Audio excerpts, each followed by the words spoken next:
Hello friends, कैसे हैं आप। मैं डॉक्टर जूही। आपने मेरे लास्ट वीडियोस देखे, उम्मीद है कि आपको वो वीडियोस पसंद आए होंगे। तो देखिए, आज इस वीडियो में मैं आपको सीआरपीसी का सेक्शन 41 जो कि गिरफ्तारी से रिलेटेड है के बारे में बताने जा रही हूँ। सेक्शन 41 बहुत ही इम्पॉर्टेंट सेक्शन है। कब पुलिस बिना वारंट के गिरफ्तार कर सकती है। अगर आप पुलिस डिपार्टमेंट में है तो भी आपके लिए ये सेक्शन बहुत इम्पॉर्टेंट है, क्योंकि ये आपके राइट्स के बारे में बताता है।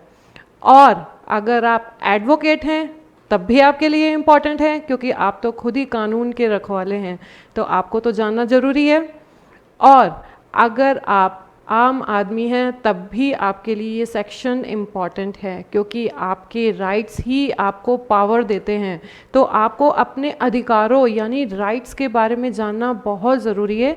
तो आइए चलिए मैं आपको सेक्शन 41 सीआरपीसी के बारे में बताती हूँ।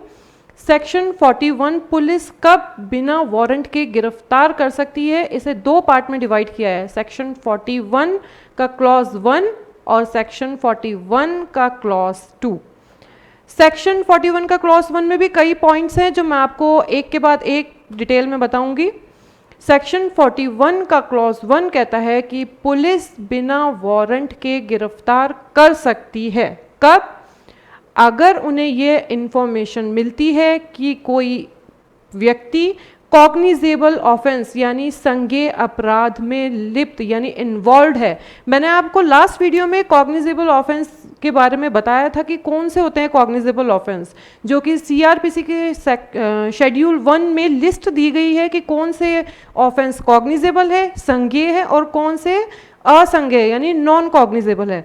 तो कॉग्निजेबल ऑफेंस सीरियस नेचर के ऑफेंस होते हैं। तो अगर पुलिस को लगता है कि कोई पर्सन कॉग्निजेबल ऑफेंस में इन्वॉल्व है, या कोई कंप्लेन कर रहा है किसी पर्सन के अगेंस्ट कि ये कॉग्निजेबल ऑफेंस किसी ने किया है, या पुलिस को कोई विश्वसनीय सूचना या क्रेडिबल इंफॉर्मेशन मिलती है, या पुलिस को डाउट है कि किसी पर्सन ने कॉग्निजेबल ऑफेंस किया है, तो मेन बात यह है कि कॉग्निजेबल ऑफेंस होना जरूरी है। First point. नेक्स्ट पॉइंट पे जाते हैं। अगर कोई पर्सन ऐसा सामान रखता है या किसी पर्सन के पास कोई ऐसा सामान है जो कि हाउस ब्रेकिंग या गृह भेदन में उपयोग में लिया जाए, तो ऐसे पर्सन को पुलिस बिना वारंट के गिरफ्तार कर सकती है। नेक्स्ट पॉइंट है, अगर कोई पर्सन प्रोक्लेम्ड ऑफेंडर यानी उद्घोषित अपराधी है। एक होता है ना इनामी, जिस व्यक्ति के जिस अपराधी पे इनाम रखा हुआ होता है, इनामी व्यक्ति, इनामी अपराधी, तो ऐसे पर्सन को भी पुलिस बिना वारंट के गिरफ्तार कर सकती है। अब बात करते हैं कि कोई ऐसा पर्सन जो कि चुराई हुई संपत्ति रखता है, स्टोलन प्रॉपर्टी रख रहा है, तो ऐसे पर्सन को भी पुलिस बिना वारंट के गिरफ्तार कर सकती है।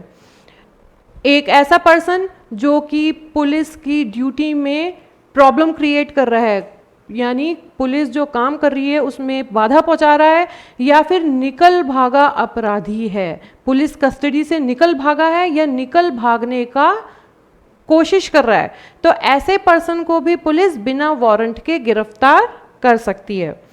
एक है सशस्त्र बल से निकला हुआ व्यक्ति भी बिना वारंट के गिरफ्तार हो सकता है। तो यहां तक तो ये पॉइंट्स हैं। एक पॉइंट है जी पॉइंट 41 क्रॉस 1 का जी, इसे दो कैटेगरी में डिवाइड किया हुआ है। आप ध्यान से सुनिए, मेरी बातों को सुनते रहिए और मेरे साथ जुड़िए, तभी आपको बातें समझ में आएंगी। अब बात कर रहे हैं जी पॉइंट की। इसे दो पार्ट में डिवाइड किया गया है। अगर कोई एक पर्सन भारत के बाहर यानी इंडिया के बाहर कोई ऑफेंस कर रहा है, जहां वो ऑफेंस कर रहा है वहां ये क्राइम नहीं है, लेकिन वो इंडिया के अंदर पनिशेबल है अंडर आईपीसी या एनी अदर लॉ। एक बात। दूसरी बात, अगर कोई पर्सन प्रत्यार्पण संधि यानी एक्स्ट्राडिशन ट्रीटी के अंदर आ रहा है। प्रत्यार्पण संधि क्या होता है? जब दो कंट्री आपस में जो अपराधी होते हैं उनके आदान प्रदान की जो संधि करते हैं उसे कहते हैं प्रत्यर्पण संधि, एक्स्ट्राडिशन ट्रीटी। तो ऐसे पर्सन को भी पुलिस बिना वारंट के गिरफ्तार कर सकती है। इंडिया में वो कहीं भी पाया जाएगा तो वो बिना वारंट के गिरफ्तार किया जाएगा। ऐसा व्यक्ति जो दोष सिद्ध है, दोष सिद्ध होने के बाद वो छोड़ दिया गया है, जमानत या किसी भी लॉ के अंदर छोड़ दिया गया है, और छोड़ने के बाद वो अगर सीआरपीसी का सेक्शन 356 के क्लॉज 5 में कोई उल्लंघन करता है, उस प्रोविजन का उल्लंघन करता है, तो ऐसे पर्सन को बिना वारंट के गिरफ्तार कर सकते हैं। अब बात करते हैं सेक्शन 41 का क्लॉज 1 का क्लॉज आई। सीआरपीसी का सेक्शन का जो आई क्लॉज है वो ये कहता है कि एक पुलिस दूसरे पुलिस को रिक्विजिशन यानी रिक्वेस्ट कर सकती है कि आप इस पर्सन को गिरफ्तार कीजिए। कैसे होता है रिक्विजिशन, मैं बताती हूँ। जैसे एक थाना क्षेत्राधिकार से कोई अपराधी भाग निकलकर दूसरे थाना क्षेत्राधिकार में आ गया है, तो क्या होगा, वायरलेस से अनाउंसमेंट होगा कि भाई मैं फला फला पुलिस अधिकारी बोल रहा हूँ, आप इसे ये इस गाड़ी से ये बंदा आ रहा है, आप इसे गिरफ्तार कीजिए। तो ऐसे पर्सन को भी पुलिस बिना वारंट के गिरफ्तार कर सकती है। तो ये हो गया सेक्शन 41 का क्लॉज 1। उम्मीद करती हूँ आपको ये बात, ये जो पार्ट है ये समझ में आ गया होगा।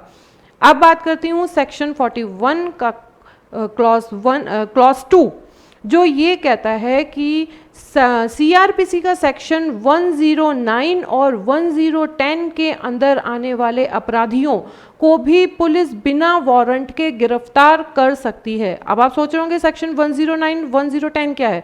सेक्शन 109 संदिग्ध अपराधी यानी सस्पेक्टेड पर्सन के बारे में बताता है। तो सस्पेक्शन के आधार पर पुलिस बिना वारंट के गिरफ्तार कर सकती है। सेक्शन 110 आदतन अपराधी यानी हैबिचुअल ऑफेंडर के बारे में बता रहा है, जिसे पुलिस ऐसे पर्सन्स को लोक शांति और व्यवस्था बनाए रखने के लिए बिना वारंट के गिरफ्तार कर सकती है। अब देखिए मैं पूरे इसमें कॉग्निजेबल ऑफेंस के बारे में बता रही हूँ, लेकिन सेक्शन 41 कॉग्निजेबल ऑफेंस को 2 पार्ट में डिवाइड कर रहा है।